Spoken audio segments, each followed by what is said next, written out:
Hi everyone, welcome to Wisdom Wednesday. Today is the memorial of Our Lady of the Rosary, and the whole month of October in the church is dedicated to the Holy Rosary. I actually didn't know this until pretty recently, even though October is my favorite month of the year.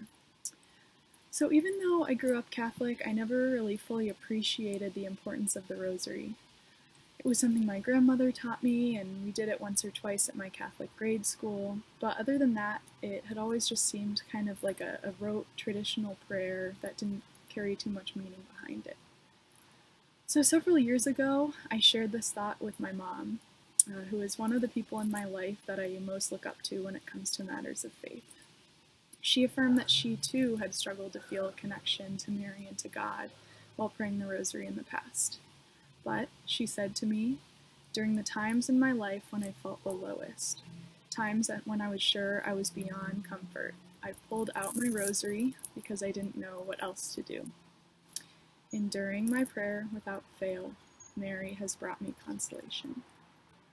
As I've gotten older and my faith has matured a bit, I've become less cynical about the power of the rosary.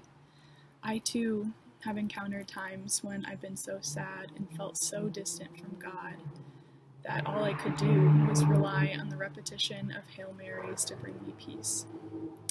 And it's worked, not because the rosary is some sort of magic spell that makes everything okay, but because Mary knows suffering.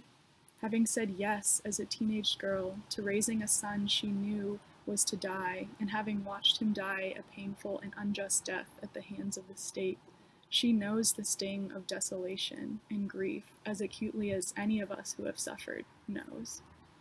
When we pray the Rosary, especially in times of distress, Mary comes to us in our hearts to meet us where we are.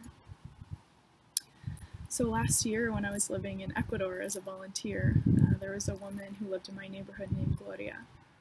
I would visit Gloria in her home each week before heading to work. She's a woman who has struggled a lot. She lives in extreme poverty and hasn't been able to work since one of her legs had to be amputated. She lives with her adult son, Raul, who has Down syndrome. The welfare and healthcare systems in Ecuador have failed them over and over again. Many days when I visited her, we would laugh and share our joys together. But on other days, the difficulty of life weighed on Gloria, and all we could do was pray together. She taught me how to pray the Rosary in Spanish, and as I fumbled over the words, since I hardly even knew the correct order of the Rosary at that point in English, I felt God's presence in that space, mediated by La Virgen Maria. Mary, the patroness of Latin America, is always seeking to bring peace and comfort to those who suffer. She was there for my mother, and she was there for Gloria in their times of need. I've also recently felt Mary's comforting presence in the Spanish rosaries that I've prayed with some students over Zoom for Hispanic Heritage Month over the past few weeks, which has been such a beautiful way to bridge the gap between my experiences in Ecuador and my experiences here as an intern at the CSC. I'm so grateful for these students here that have graciously invited me into this prayerful space with them. So, during this month of October, if you begin to get stressed, anxious, or lonely, I invite you to pray a decade of the Rosary by yourself or in community, even if it's not something you've done before much in the past. Or, on the other hand, if you're experiencing moments of joy and gratitude, I invite you to lift that up to Mary as well. She deeply desires to sit with you during this time of struggle or this time of joy, just as she sat with Jesus during his moments of struggle and joy.